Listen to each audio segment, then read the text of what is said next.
હાલો મિત્રો, કેમ છો બધા? મજામાં?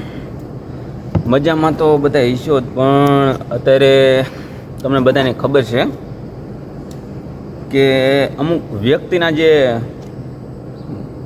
હાથમાં છે ને, આપણે માયક આવી જાય ને, જે જાહેર મંચ ઉપર જ્યારે માયક આવી જાય ને ત્યારે નો બફડાટ કરવાનો કરતા હોય છે. તો એ વ્યક્તિને મારે એ જ કહેવું છે, ભાઈ તમે બધાને ખબર છે આપણા માયાભાઈ આહિર, જે તમારા ગાયક કલાકાર, એટલે કે બધાના ગાયક કલાકાર હે, એટલે એને કહેવું છે મારે કે ભાઈ આ તમે બધી ચાપલૂસી કરવાની છે ને એ રવાઈ દો. અને બધાને ખબર છે કે તમે 2027ની મારી પાસે ચૂંટણી લડવાની કોશિશ કરી રહ્યા છો, પણ તમે ટેન્શન ન લેતા. તમે છે ને આવવાના નથી, કારણ કે તમારા જેવા લોકો જે છે ને એ ક્યાંય ન આવે. કારણ કે જે ચાપલૂસી કરે ને એ કોઈ દી ક્યાંય ન આવે, ખાલી ખોટી ચાપલૂસી કરવી ને એટલે ભાઈ. અને રહી વાત ટેક્સની, તો ટેક્સ તો ભાઈ તમારા જેવા ચોર ચપાટો જે છે ને એ એમાં બચીને નીકળવાની કોશિશ કરે છે. નાનો માણસ કોઈ એવો નથી, હરેક વ્યક્તિ ગમે એ કેમ નથી નાનો માણસ, જે હાલમાં ટેક્સ ભરે છે ને ભરે છે બરાબર.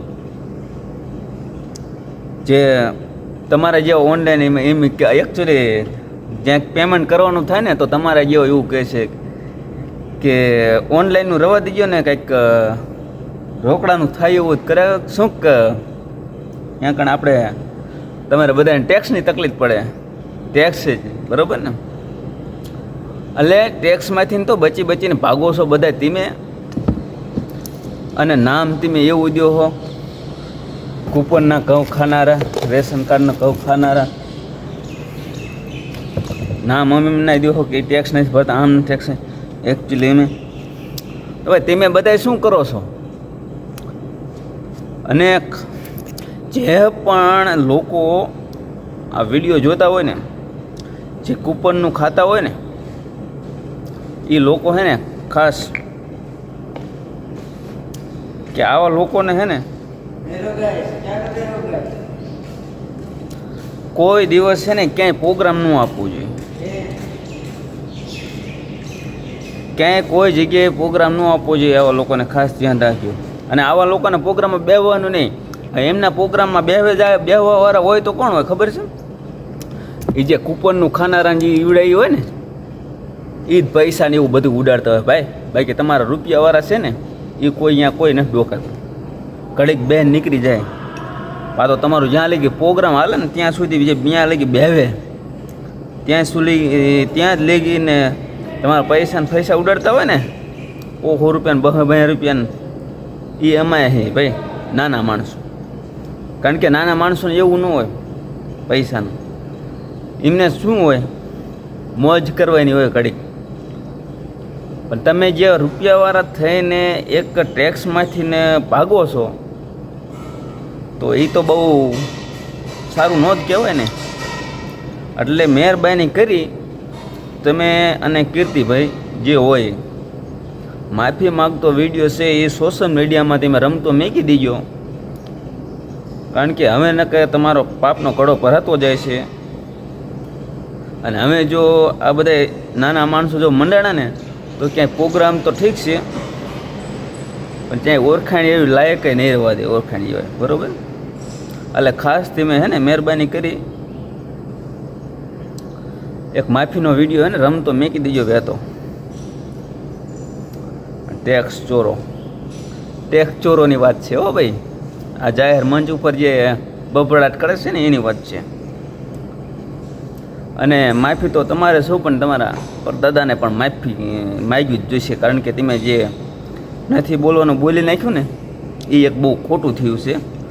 અને એમાં તમે પાછો ખાસ અમારા નાના માણસોને બહુ જ તમે અપમાન કર્યું છે.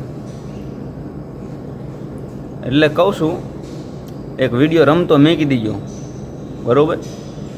ખાલી ખોટી ફોંકા ફોજદારી ન કહેતા ને કે ફેંકી નાખશે ને તો ખબર નહીં પડે. લે રેશન કાર્ડનું હોય ને કહેતા એમ તો ટેક્સ ભરી, તમે એક ભરો, તમે મારે તૂટી જાઓ છો તમે. હકીકતમાં મારે હે ને ન બોલવું જોઈએ, પણ અમુક ટાણે બોલી જવાય છે. આવો લોકો આવે ને ત્યારે મંચ ઉપર ખોટા ભાષણ કરવા આવે ને ત્યારે બોલી જવાય છે ભાઈ. એટલે ભાઈ જે હોય માફી માગતો વિડીયો રમતો તમારો મેકી દો, જાહેર કરો તમે જે કરવું હોય, નકે પછી તમારે નડશે આગળ બહુ, બીજું કાંઈ નહીં. તમે એવું ગણતરી ન રાખતા કે મેં 2027ની અંદર ચૂંટણીમાં લડવાનું છું તો ચૂંટણી જીતી જશો. આ ભાઈ જે પબ્લિકને હે ને ઉપર બેહાડતા આવડે ને તમને, તો એને નીચે પાડતા પણ આવડે છે. એટલે યાદ રાખજો, એ ભૂલી ન જતા. પબ્લિક છે અને એમાં ખાસ ખેડૂત લોકો તો ખાસ ધ્યાનથી સાંભળજો વિડીયો અને જોજો પૂરો, કારણ કે આમાં ખેડૂતોને તો વધારે ઓલું કરી જેવું, ખેડૂતને બધાને ધ્યાન દીધા જેવું. એટલે એને કહેવાનો મતલબ જ એ થયો, હું કૂપનનું બધું આપણે બધા ખાતા હોય, કોઈ ખાતા જ ન હોય. જેથી ખેડૂત જેથી તમે અહીંયા બધું દેતો બંધ કરશે ને તેથી કૂપનનું ક્યાંથી ના આવશે? તેથી મોદી બધા પીડ્યા રહેશે એકવાર. અને કૂપન બૂપન બધું તેમ કહો ને, કૂપનમાં આમ રેશનનું ખાતો હોય ને રેશનનું ખાતા, એ રેશનનું આવતું બંધ થઈ જશે. બરાબર? ખેડૂત જેથી અનાજ વેચતો બંધ થઈ જશે ને તે તમારા બધા એમ તો આમ ચૂંટણી બૂટણી બધું ક્યાંય જાય છે તમારું. અને ખેડૂતમાં પગ ઝાલશો ને તો એ નહીં મેર આવે. એટલે ધ્યાન રાખીને થોડુંક બોલવાનું બોલજો, ન બોલવાનું ન બોલતા.